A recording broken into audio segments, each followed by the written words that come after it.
Hey guys, Dov here, coming at you with another underrated unit in Total War Warhammer 2 multiplayer. This time going with Beastmen Ungor Raiders up against the Skaven. And yeah, Ungor Raiders is a unit that I often meme about as being OP.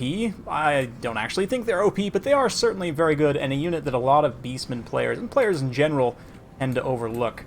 They are very cheap. They have 9 unit models, which gives them excellent volume of fire, even though they have pretty low damage overall. That 90 unit models does make up for it. The stock is quite nice. They have relatively low range, but again, cheap stock. And the fact they have Vanguard as well, Forest Strider, and they also have, of course, being Beastmen, this little Primal Fury buff, right? Which does give them actually pretty decent attack stats, 25 attack and 26 weapon strength, so just all around kind of a nice utility unit. We've got Khazrak already running shop on some of these clan rats here, Gords with shields, and Ungor Spearman herd as well. Ikit Claw leading the way for the Skaven, got a Hell Pit Abomination and a Plague Priest. The Natty Boobos had been getting hit by double Cygor. Recently the banner rule set changed to allow double Cygor, so I wanted to try it out and see how it would do here, but yeah, gonna have to keep pulling these Ungor Raiders back, but then I see here comes the Hell Pit Abomination in range, so we're going to turn and fire with, all 5. We have a little bit of a sneak attack here. These Skaven Slave Slingers coming around to shoot me in the back. It's not the best, but it is what it is. Getting close here. Khazrak, apologies also if my casting is a little bit rusty. This is kind of my first slate of games back from vacation, so hopefully things are going well. Did quite enjoy myself in this series, this kind of underrated unit series. It's something, when I recorded the videos, I recorded a handful of them with that in mind. I just wanted to see, I have the chance to pre-record a bunch of videos and just see how it goes. And this series, I have to say, you guys responded very well to. Had a lot of great suggestions, and yeah, you can see here these Ungor Raiders, the highlight of this particular battle, already finishing off that Hell Pit Abomination there. But the Skaven are definitely not out of this yet. They've still got that Plague Priest to be able to continue draining. They've got plenty of Skaven Slave Slingers. I'm going to go ahead and throw a Manticore Summon here. And the Cygor Rocks have been continuously thrown at the Council Guard, but things are definitely not completely out for Skaven yet. Khazrak coming in here with a side charge. He does have very high charge bonus and good armor piercing damage, 113 charge right now with that Primal Fury buff active, but Crafty Rat here, Ikit Claw going to be able to pull his Doom Wheel away and kind of switch out for the Plague Priest. Plague Priest continuing to get summons as well. Ikit Claw coming back for another timing push, so those summons will be able to push my Ungor Raiders off. Been able to deal with the Hell Pit, and now just focus firing on these next few single entities. People often bring single entity monsters against the Beastmen, so just having this consistent volume of fire, even against something heavily armored like Ikit Claw or the Plague Priest here, just having that nice consistent DPS. 1 AP damage per shot, doesn't seem like a lot, but again, 90 unit models only adds up pretty quick. Cygors also have been just getting some absolute work done. Right now, throwing at the Natty Boobos, trying to finish them off, see if we can keep Khazrak alive. The balance of power, I feel, is a little bit falsely inflated. Honestly, right now, it's, Beastmen being Beastmen. Not like we have any summons active or anything, though, so maybe, I guess, the 1 Manticore summon already dealt with. And here, Khazrak's going to get caught in a potentially dangerous situation with this assassin doing a bunch of damage to him. But yeah, I guess the Council Guard, having taken a lot of damage, is a pretty significant dent out of the balance of power. These Skaven Slave Slingers probably, if given enough time, could defeat these Cygors. Maybe. The Cygors can throw rocks back at them and aren't quite scary, right? But if the Skaven Slave Slingers, like let's say the Cygors are out of ammo, they could probably kite and shoot them. You can see I'm kind of pulling my forces back here, pulling back my Ungor Raiders and everything else, just because despite the fact I'm far ahead on the balance of power, like I still kind of have to respect and fear this position a little bit here. The Ikit Claw's Doom Wheel, definitely still a terror in the night, terrifying away some of my units. And yeah, I can see the balance of power kind of starting to equalize a little bit as the Natty Boobo Sharpshooters start to work on this Cygor here. Likewise, Khazrak's getting pretty low, and I think my caster, my caster got tied up in all of this and is getting taken out as well. I think? Nope. Looks like he actually survived. Very nice. That assassin there probably could have gone in and finished that assassin, the Brave Shaman off to help pull that back, but as it is right now, Ikit's making his push, pushing Khazrak back. And that Scourge being activated on him. Meanwhile, the rest of these guys, what is that, Howling Warp Gale? I'm not really sure what's being cast there. But anyway, here comes the Not the final charge, but some more bumper cars. Kazrak and Ikit, of course, love playing bumper cars together, just charging into each other. Ungor Spearman will come support, and the Brass Orbs dropped on the Raiders in the backline, but you can see just continuous pressure, and this is what I'm talking about. You can see the DPS on that Plague Priest is pretty legit. Despite the fact, again, it's quote-unquote non-AP units, it's really more about the volume of fire. The fact they have stock means in matchups like Coast or Dawi, for example, where you might get shot up on the approach, you can generally get in without taking as much damage, you know, surprise your opponent where they might not expect skirmishers and, you know, fend off, like, skirmish cavalry, for example, like countershoot them. Just a lot of different use cases, honestly, for Ungor Raiders. And here they're currently getting run over and also doing their job in shooting this nasty plague furnace. Those plague monks on the back having the time of their lives, so to speak, but also getting absolutely pin-cushioned here.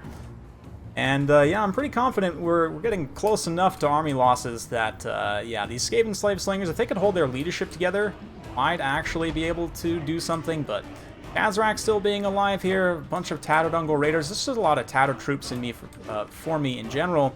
You can see also, very critically, this Bray Shaman alive in the late game has been able to throw all the Flocks of Doom. Flocks of Doom. We'll go with that.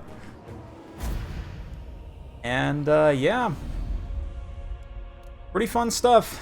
Well played to Red Legion there, and it's an interesting matchup. This is definitely one matchup where I think Ungor Raiders are an auto pick. They hard counter Hell Pit Abominations, and as I mentioned, even against the higher armor Skaven single entities, you can still, you know, shoot them just with volume perfectly fine.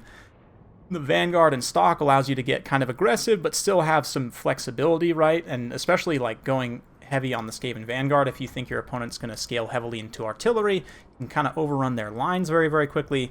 Something we didn't really see here, but because of the volume of fire of Ungor Raiders, it can actually blow up Skaven artillery pieces pretty quickly if you can get them into range. So, yeah, just overall a great unit, not only in this matchup, but a multitude of matchups. And probably, I might go so far as to say they're the best, or at least, very least, top 5 low-tier skirmishers in the game, for sure. But anyway, I've got one more replay, actually, to show you, so let's get to that. And now we are here with greenskins. This time you can see a mass Vanguard. The Spider Rider's going to unleash some arrows, but that massive horde of Ungor Raiders, look at that fire just absolutely pouring in there. That's what I like. I like that volume. I like when arrows darken the sky. So yeah, Styx is here, playing the greenskins this time. He's got quite a few Savage Orc Biggins, a pretty solid pick in this matchup generally. Savage Orcs as well, I like the Spiders. Also, those heavy armor single entities tend to be pretty good against the Beastmen, but I have not quite a Mino bus, but 3 spawn, 2 Minotaurs, a Morgar the Shadow gave with the Ungor Raiders there, a bunch of supporting spears and a couple casters as well, one of which is going to summon a Manticore right now, because, you know, Beastmen. But yeah, you can see the Ungor Raiders focus firing on those Savage Orc Biggins, just absolutely shredding them, just doing a ton of damage. Morgar now fighting this Goblin Big Boss.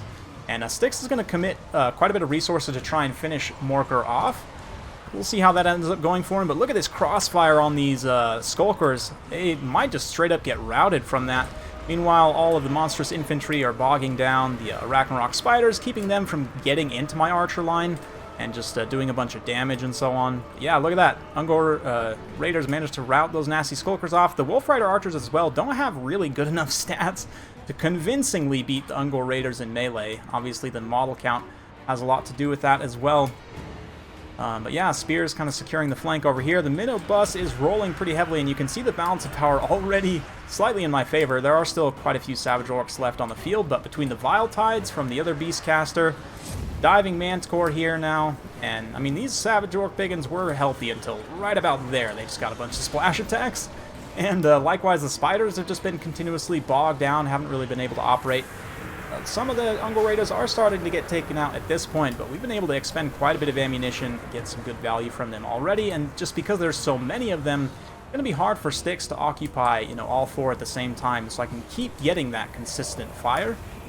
Here we're able to break this Ragnarok Spider, and one thing, Ragnarok Spiders are pretty strong. They don't have the best leadership for monsters, though, but if you can break them, and keep in mind that attack by missiles leadership debuff is separate from other leadership debuffs, right? So it is helpful, even if they're not doing much damage, to have them shooting in there just to provide that that negative leadership to try and rout them off. But as you can see here, the Horse Goblin Spider Riders, those archers, trying to get in there. There's still a handful of big uns here as well, but yeah, see, as the spiders start to rout, that'll be pretty bad for the balance of power. There's that Vile Tide we've been looking for. Very good against the Savage Orcs, Savage Orc Biggins in general. And yeah, quick roll for the Beastmen, and considering many people consider, that's a great sentence. You get what I'm saying, though. Many people consider this Greenskins to be the best rush faction in the game, and I would generally agree with that, but this Minnow Bus, man, this can give Greenskins some absolute headaches. Just because the spawn are really, really good here. The poison is very nice, and they just trade well against Savage Orc Biggins, regular Biggins. The mass is really good at blocking up enemy single entities as well, and then it allows the Ungor Raiders to get the work done. Don't really have any XP chevrons, but they've been able to consistently protect this backline. And look at this, Grimgor. Poor Grimgor getting routed off with super high leadership here. Come on, Grimgor. What are you doing? Does look like he's going to be able to bail himself out, but despite Stick's best efforts, he's been throwing Grimgor and the Big Boss and all sorts of other things here. Morgor has mostly been able to escape. At this point, he's getting in the danger zone, though, for sure. I really need to get him out of here, or he's at risk of being killed, or we might just win for army losses before he dies. Wow, that was really close, actually. But, yeah. Again, the Ungor Raiders there, just providing that nice DPS, shooting various unshielded units, and even the heavy armor monsters.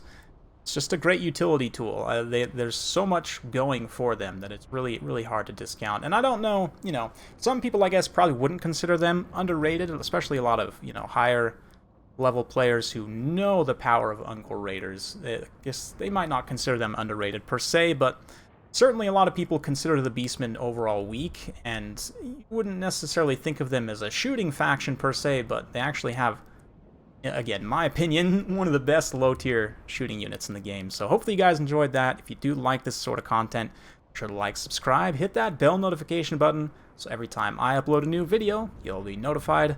Thanks again for watching, and we'll see you next time.